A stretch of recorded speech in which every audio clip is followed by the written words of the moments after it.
Bonjour, alors me revoilà, j'ai décidé de vous reparler à nouveau de la vitamine B12. Alors si vous êtes tombé directement sur cette vidéo, sachez que juste avant celle-là, il y a une autre vidéo sur la vitamine B12 qui va peut-être vous intéresser. Et là, je vous parle un tout petit peu plus du bouquin. Alors, malheureusement, j'ai pas tout dit sur le bouquin et quelque part dans cette vidéo, je vais essayer d'en dire un tout petit peu plus parce que vraiment le contenu est très important et en fait, si je devais entre guillemets parler du tout contenu, je pense que il me faudra au moins 1 heure. Ok, mais c'est pas mon intention et puis bon, je suis pas non plus une professionnelle de la médecine, donc on va dire ça comme ça. Alors par rapport à cette vidéo, si vous avez lu le bouquin, je pense que vous n'allez pas être surpris par rapport à ce que je vais vous dire à la vidéo. Si vous faites partie du corps médical et que votre sujet de prédilection c'est les vitamines et particulièrement la vitamine B12, je pense que ce que je vais vous dire, ça va d'une part en premier vous faire un petit peu sourire, je suis habitué, et peut-être que aussi je pense que ça va vous faire sourciller. Et je me dis, si vous êtes intrigué, si vous avez été intrigué par ce que je vous ai dit dans cette vidéo et que vous décidez d'acheter le bouquin, ben je pense que vous avez peut-être qu'après la lecture du bouquin, vous pouvez peut-être revenir sur cette vidéo, vous verrez pourquoi moi-même j'ai eu un moment de lucidité, on va dire ça comme ça, par rapport à ce sujet. Alors, il y a une chose que j'avais pas dit dans la précédente vidéo, c'est que ce qui peut causer une déficience, une déficience dans... Ouais, je crois que ça se dit en français. Une déficience dans la valeur de la vitamine B12, c'est les médicaments. Tout spécialement si vous avez aussi été opéré, si vous avez été opéré, si on vous a posé un anneau gastrique, ou on vous a quelque part coupé l'estomac, enfin vous voyez ce que je veux dire. Si vous avez aussi des problèmes d'alimentation, genre boulimie, anorexie, patati et patata, et c'est aussi une chose assez curieuse, si vous êtes fait anesthésier, et ça inclut aussi si vous êtes passé chez le dentiste et que vous êtes fait anesthésier chez le dentiste. Alors, il semblerait que dans ce bouquin-là, alors ça fait longtemps que j'ai pas été chez le dentiste, mais bon, je pense que vous savez pourquoi, subliminalement vous savez pourquoi, mais apparemment ils utilisent un produit, alors en anglais c'est nitrous oxide, qui entre guillemets va diminuer le niveau de vitamine B12. Et en gros, pour un petit peu généraliser, si vous prenez un médicament, il y a des chances que ça affecte votre niveau de vitamine B12. Alors, pourquoi je vous dis ça? C'est que j'ai décidé de vous raconter les 2 dernières années que je viens de passer. Donc, je suis malade depuis 2 ans. Et je voudrais raconter la séquence d'événements qui m'est arrivée. Et c'est vrai qu'entre-temps, je suis devenue végétalienne. Donc en gros, voilà, j'ai appris très vite qu'il fallait me soucier de la vitamine B12, mais je m'en suis pas soucié. Et 1 an après, ça fait 1 an que je suis végétalienne. Et là, je me dis, j'ai commencé à me dire, il faudrait peut-être que je m'en soucie. Et plutôt d'écouter tout et n'importe quoi, je me suis dit, ben, il y a un bouquin sur le sujet, je vais le lire, puis je vois, voilà. Et comme vous avez vu sur la vidéo, ça a donné l'effet que j'ai acheté le bouquin et que dès que j'ai lu les premières pages, j'ai décidé d'aller dans l'action directe. On va dire ça comme ça. Alors, ce qui m'est arrivé il y a 2 ans, début 2014, comme chaque année, donc janvier 2014, je prends une semaine de vacances comme d'habitude. Alors, entre guillemets, c'est aussi la semaine où très lentement mais doucement j'essaie de régler les choses que j'ai pas fait depuis des mois et qu'il faut faire, mais en mode très très escargot, on va dire ça comme ça. Et je me dis, c'est vrai que ça fait longtemps que je suis passé, il y a quelques mois de ça, je suis passé voir le médecin du travail, qui m'a dit, ça fait plus de 10 ans que tu n'as pas été vacciné contre le tétanos, ça serait bien de le refaire. Et c'est vrai que l'employeur, généralement, mon employeur, c'est ce qu'il me recommande de faire, parce que à cause de l'endroit où je travaille. Donc bon, ça m'a passé au-dessus de la tête. Et puis je me suis dit, bon, comme d'habitude, comme je dis, c'est la semaine où je règle plus ou moins les choses qu'il faut plus ou moins arriver. Je me suis dit, ok, je vais le faire. Donc j'ai pris rendez-vous chez mon médecin traitant qui m'a fait l'ordonnance. Je suis revenue le voir, clac. La remplaçante de mon médecin traitant m'a fait la vaccination. Alors ok, je suis d'accord. Et ça, c'était bien avant que je lise un bouquin sur les vaccinations. Je peux vous dire que là, over my dead body, en anglais, plus jamais je me fais vacciner, ça c'est sûr. Donc voilà, donc début janvier, première semaine de janvier, pile poil, c'est quasiment d'un lundi au samedi, c'est une semaine normale quoi. Si vous regardez dans un calendrier, c'est une semaine normale. Deuxième semaine de janvier, je rentre de vacances, je vais travailler. Journée normale, pas plus que ça. Et le soir, en rentrant chez moi, alors je circule à moto. Et je sors du travail, je vais barouder un peu après le travail, un petit peu partout, et clac, juste quasiment à côté de chez moi, impact, je me fais renverser par une voiture. Je tombe, sur le coup, je suis très montante, je me relève sans problème. Alors, pour la petite histoire, le chauffeur, c'était une femme, et tous les témoins, c'était que des femmes. C'était tard le soir. Les témoins m'ont dit, madame, vous voulez qu'on appelle les pompiers et tout ça? J'ai dit non, pas forcément et tout ça, mais ils n'ont pas écouté, entre guillemets, ils ont d'elles-mêmes, les personnes, elles ont décidé d'appeler les pompiers parce que pour elles il y avait une violence dans l'accident que moi j'avais pas ressenti réellement, si bien que je me suivais, elles m'ont dit restez pas sur la chaussée madame, allez vous asseoir, et en allant sur la chaussée je me suis rendu compte que entre guillemets il y avait du sang qui coulait de ma jambe. Les pompiers sont arrivés quasiment dans la minute qui arrivait à partir du moment où j'ai remarqué le truc. Le pompier a regardé, il a pensé que j'avais une fracture ouverte, je vais à l'hôpital, entre guillemets comme ce que font tous les hôpitaux, on me fait une radio, j'ai mon tibia, entre guillemets, voilà, en fait j'ai été une fracture, enfin, entre guillemets, la peau qui est sur mon tibia à l'avant a été coupée, voilà, transpercée par le choc de l'accident. Et donc je me retrouve, l'os lui-même du tibia est intact, je me retrouve avec 4 points de suture. Donc le médecin urgentiste me demande, vous avez un problème à la tête, enfin, est-ce que votre tête elle a tapé? Les pompiers me l'ont demandé, je leur dis non, réellement, c'était pas un choc réellement, c'est pas ma tête qui a pris, j'étais plus que coincé entre la voiture et la moto qu'autre chose.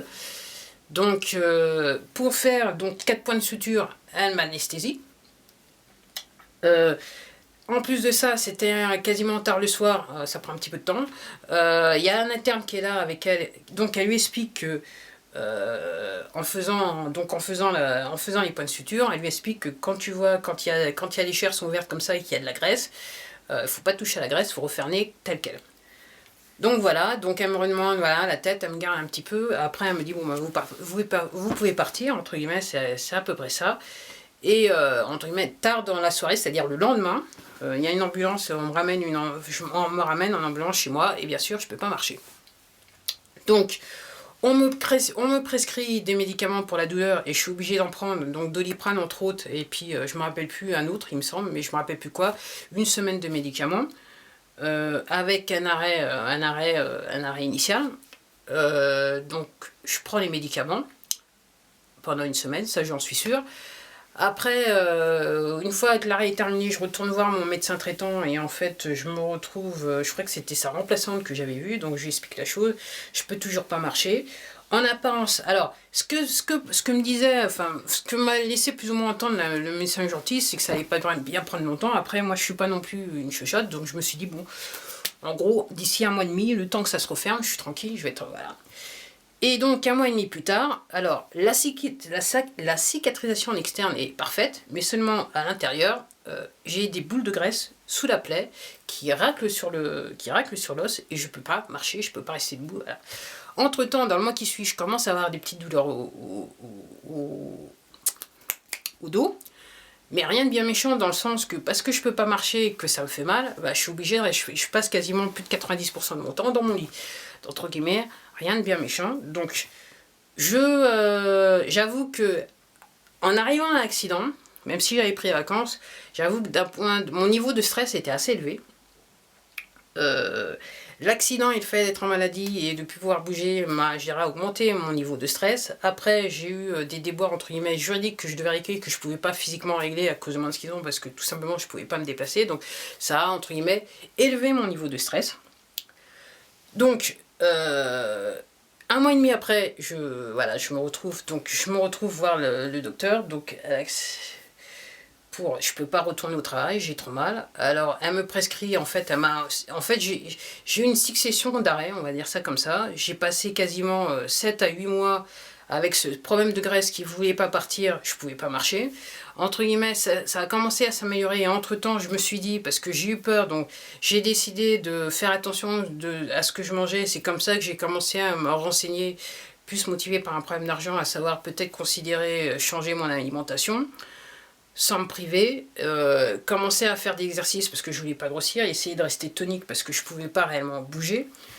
Très vite, j'ai compris qu'avec mon dos, je pouvais pas faire tous les exercices. Mais encore une fois, rien de méchant, parce que comme j'étais au lit, et même ma condition présente, c'est tant que je suis allongée, mon dos, il est, entre guillemets, me fait pas autant souffrir que ça. Dès que je suis en mouvement, c'est là que mon gros problème commence.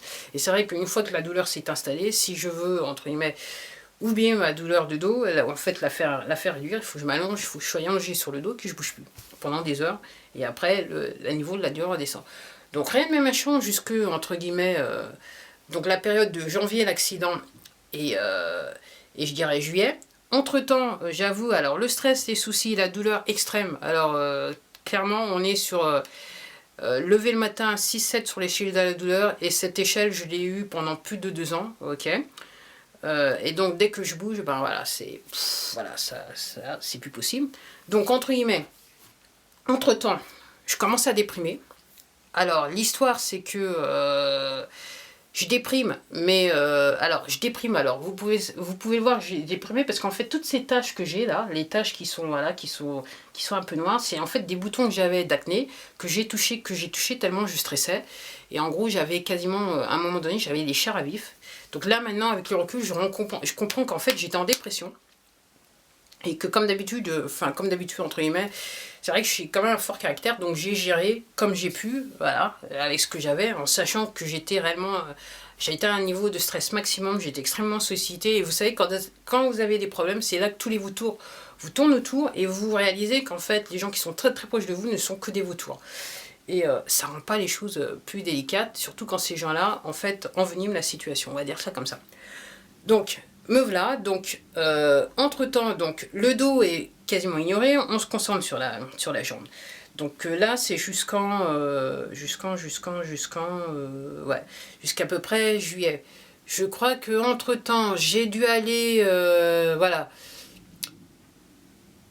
Ouais, c'est à peu près jusqu'en juillet. Après mon médecin traitant me dit autour du mois de juillet, oui mais pour lui j'ai rien. Donc c'est pas le remplaçant, c'est le médecin traitant. Pour lui j'ai rien, il me dit il faut reprendre le travail. Donc moi entre guillemets, voilà, puis je me dis la sécurité sociale, ils vous disent tous la sécurité sociale, mais je voulais pas non plus qu'elle m'emmerde, mais de toute façon elle m'a emmerdé en fin d'année, donc il n'y a pas de souci. Je reprends le travail. Enfin, je suis supposée reprendre le travail, je me rends compte que c'est pas ça. C'est vrai qu'entre temps j'arrive un petit peu plus à sortir de mon lit. Donc, pour pas reprendre le travail, je parle à mon supérieur hiérarchique qui m'accorde des vacances. Et donc, pendant 15 jours, je reste chez moi. Et là, comme je suis sortie définitivement de mon lit, je commence réellement à avoir de vraies douleurs de dos. Au début, comme je vous dis, pour me plaindre, dans la douleur, je supporte assez bien. Je me suis dit, bon, ça va le faire. Hein. Et très vite, je me rends compte que même sortir de mon lit, c'est plus possible.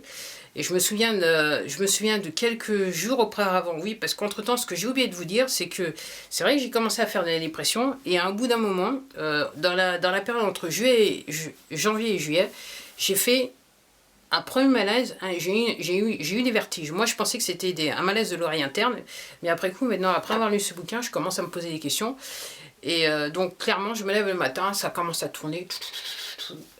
Donc je vais la voir, là je tombe sur le médecin, mon médecin traitant, la remplaçante, qui me fait l'ordonnance et tout ça et patati. Donc premier malaise. Donc pour retourner au mois de juillet, donc voilà, voilà, donc juillet, août, donc je prends les vacances pour pas retourner au travail.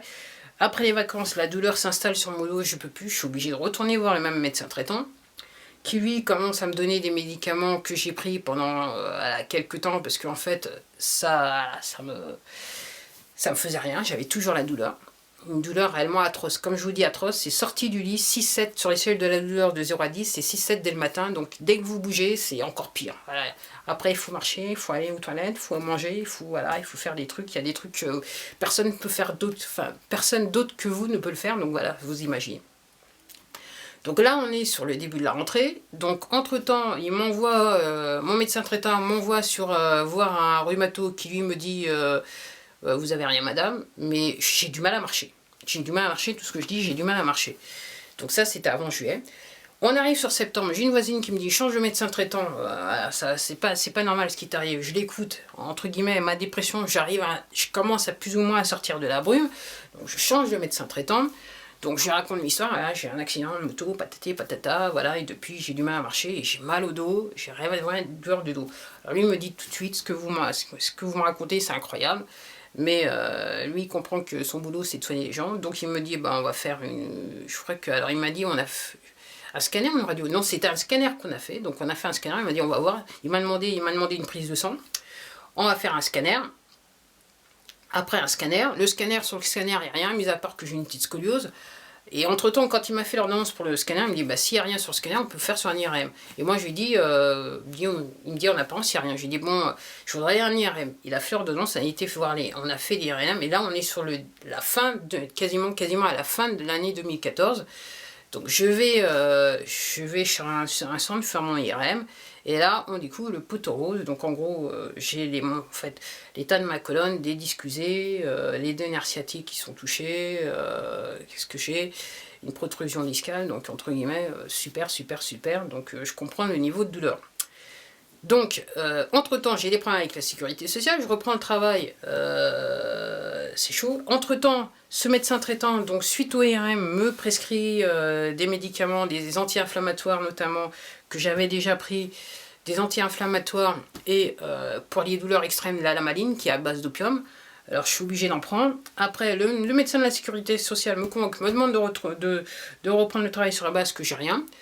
Donc c'est mon médecin traitant qui me suit, je lui dis que j'ai pris un rendez-vous avec un rhumatologue, c'est dur à prendre, que je m'en souviens, je dois voir mon rhumatologue le 22 décembre, donc entre temps lui il me dit vous reprenez le travail, si vous n'avez pas entre guillemets un document d'un spécialiste, voilà, vous n'avez rien, vous reprenez le travail, donc avec les conséquences qu'il y a derrière. Donc je me retrouve à travailler 2 jours, alors pour vous dire, je suis à l'IRM le 8 décembre, je reprends le travail quelques heures après, donc j'arrive en retard, je suis déjà à la douleur totale. Je suis parti au travail avec ma lamaline. Donc la lamaline à base d'opium, vous en prenez un, c'est comme si vous étiez, voilà, vous planez. Je me dis, bon, je vais essayer le deuxième jour, mais le deuxième jour, j'en pouvais plus. Je suis arrivé en retard, j'ai terminé après, mais voilà. Et après, j'ai demandé à mon super hiérarchique de me mettre des vacances jusqu'au 22 décembre, là, au moment où je verrai mon rhumatologue. Donc pendant une semaine suite à ma reprise de travail, je me shoot à la lamaline. Pendant une semaine, je ne prends que ça, juste pour... Alors, ça résout pas le problème, mais ça me permet de, entre guillemets, de planer. Donc en gros, ça détache mon esprit de la douleur extrême dans laquelle je suis. Donc, 22 décembre, je retourne voir mon premier rendez-vous avec la rhumato qui voit IRM. Elle me dit oui, en fait, voilà. Elle me dit il y a quelque chose qui n'y a pas sur l'IRM. Elle me redemande la deuxième autre. Et c'est là qu'on découvre le poteau rose. Voilà. On comprend réellement, elle voit réellement tout ce qu'il y a. Donc elle me dit, en fait, elle finit par me dire, mais en fait, moi je pensais que c'était juste une nerf sciatique. Et elle me dit non, c'est pas juste, en fait vous avez 3 choses qui font votre condition. Donc voilà pour le secret médical, c'est moi et je le partage avec vous. Donc voilà. Donc là on est fin décembre. Donc elle me dit on va faire un protocole. Donc normalement ce qu'on fait pour les nerfs sciatiques pour les calmer, c'est injection et les infiltrations. Donc j'ai 2 infiltrations qu'elle me fait normalement et la troisième elle est faite à l'hôpital sous radiologie, donc voilà. Donc ça s'est entre guillemets très mal passé dans le sens que j'ai senti, je suis pas chochotte parce que je suis tatouée, donc voilà, je supporte très bien la douleur, mais l'insertion de l'aiguille et tout ça, j'ai commencé à avoir mal, j'ai mis 1 heure pour sortir de l'hôpital, et pour la petite histoire, oui, j'ai bien été à l'hôpital en prenant le bus, et je suis rentré chez moi avec le bus, en sachant que je suis resté 1 heure à l'hôpital parce que je pouvais plus tenir debout, j'étais à la douleur extrême, mais le temps que le produit fasse de l'effet, ça m'a permis de rentrer chez moi. Après, je suis resté allongée. Donc, entre-temps, j'ai arrêté. Alors, la lamaline, tous les inflammatoires, j'ai arrêté. Je lui dis clairement, je ne vais plus en prendre parce que réellement, ça me fait rien, ça m'oublie pas. Et dès que je bouge, en fait, mon problème, c'est dès que je bouge, j'ai mal. Si je suis allongée, ça me soulage, ça va mieux.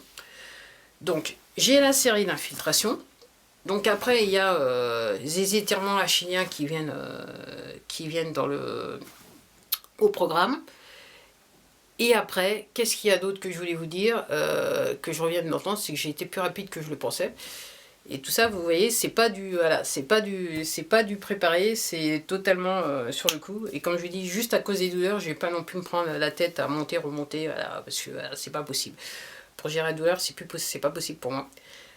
Donc voilà, les infiltrations sont faites, j'ai des étirements rachidiens. Ce que j'ai oublié de vous dire, c'est que je vais voir un kiné ostéo qui, entre-temps, en fin septembre, qui me voit, je lui explique, j'ai pas les radios, il me dit, il essaie de me soigner, il me dit c'est curieux, parce que ça aurait dû marcher, ça marche pas. Enfin, c'est la réflexion qu'il a tout de suite.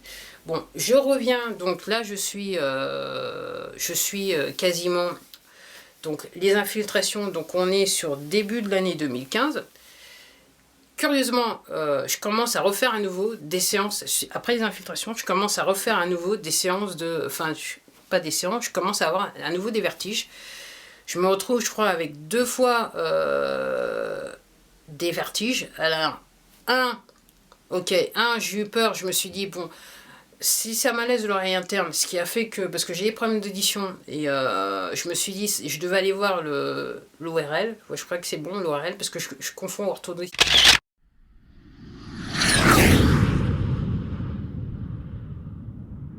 Aussi, un autre symptôme très intéressant que j'ai oublié de mentionner, c'est que très tôt, donc dans le mois et demi donc, qui a suivi, je dirais, 1 mois et demi après l'accident, à chaque fois que je m'assieds, que j'étais assis, je me rendais compte que j'avais envie d'aller aux toilettes. Et je dirais que ça a duré jusqu'à très récemment. Alors, sur le coup, je me suis pas vraiment beaucoup posé de questions. J'étais tellement dans la douleur que je me suis dit c'est un truc de plus. Mais avec le temps, je me pose des questions. Alors, un truc que j'ai oublié de dire, donc en gros, je vais faire un petit montage de la vidéo. Ça va me prendre un petit peu de temps, donc je pense que ça sera en fin de semaine que je vais le faire. C'est que, aussi, j'ai commencé à avoir des douleurs au niveau du nerf optique, au niveau des yeux. Voilà, ça m'a un petit peu. Et c'est vrai, comme je le disais sur la précédente séquence, effectivement, depuis, je crois que ça fait quasiment 5 ans maintenant, je porte des prothèses auditives. Et c'est vrai qu'il est dit qu'il y a des gens qui peuvent avoir des problèmes de vision et aussi des problèmes auditifs en entendant aussi des sons. Alors là, il n'est pas question en ce qui me concerne, il n'est pas question... Alors, je ne sais pas quel est le mot en anglais mais pour les acouphènes, mais je ne sais pas. Ce qu'elle décrit, ce qui a été décrit très rapidement dans le bouquin, ne me semble pas être des acouphènes. Et c'est vrai que j'ai toujours des petits sons stridents au niveau des oreilles, donc on va dire ça comme ça. Donc là maintenant, je vais aller sur la dernière partie de la vidéo. Alors entre-temps, je vous ai laissé en rentrée 2014, je suis sur des séances kiné. Depuis, voilà, automne 2014, je deviens végétarienne. Alors ça, je le dis à mes médecins. Voilà. Donc depuis non-stop, je suis sur de la kiné. Donc là, on en est sur 2015, l'année 2015. Là où j'ai commencé à avoir, j'ai eu des vertiges. Je dirais en printemps 2015, je deviens officiellement végétalienne.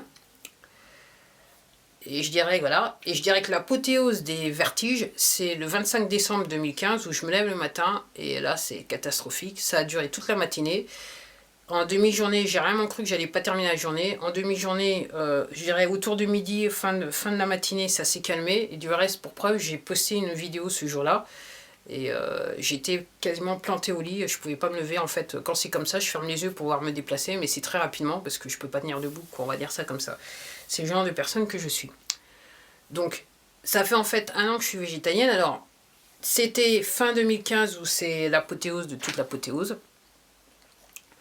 Je commence l'année 2016, toujours pas de médicaments parce que je veux pas en prendre en sachant que je veux pas être accoutumée aux médicaments et surtout les symptômes que j'ai, les médicaments ne font strictement rien. Donc je vois pas l'intérêt de prendre quelque chose. En plus de ça, les anti-inflammatoires, potentiellement, ça va avoir des effets sur votre pancréas, donc c'est pas la peine. Donc voilà l'échelle d'événements. Et donc je lis ce bouquin. Je comprends certaines choses, je me dis effectivement il y a des événements. Donc tout de suite voilà, donc avant de lire le chapitre, je l'ai fait venir, avant de lire le chapitre concerné, je décide de, pendant entre guillemets 1 semaine, de prendre des médicaments tous les 2 jours. Ok. Alors si vous le faites, je vous conseille de prendre un petit peu de repos, ok, faites en sorte qu'il n'y ait rien de conséquent dans votre semaine pour que vous puissiez récupérer, vous reposer. Alors, l'effet immédiat, ça fait 2 ans que mes 2 nerfs sciatiques sont gonflés, c'est des petits boudins. Ce que je suis obligé de constater, ils sont toujours gonflés, mais c'est divisé par 3. C'est l'effet immédiat. Alors, voilà, c'est assez troublant. J'avoue que depuis 2015, donc depuis décembre, c'est vrai que j'ai pas eu de malaise, mais j'avoue qu'il y a beaucoup de repos. Je fais plus attention à ce que je mange, je fais encore plus attention à ce que je mange avec la rééducation. Voilà. Ça s'explique. Mon niveau de stress est tombé sans souci. Après, par rapport à si j'avais des médicaments dans le sang, ou des substances dans le sang, depuis le temps, ils sont, on va dire, partis, on va dire ça comme ça. J'ai fait de nombreuses prises de sang, mais c'est la prise de sang que j'ai fait il y a maintenant 10 jours, où j'ai eu le résultat il y a 10 jours, c'est la seule où réellement mon niveau de B12 était présent. Mais c'est vrai que lors d'une prise de sang, effectivement, j'avais déjà, le docteur m'avait donné des médicaments du fer, parce qu'effectivement j'avais déjà un type d'anémie. Pour moi, quelque part, après la lecture de ce bouquin, c'était peut-être déjà un signe.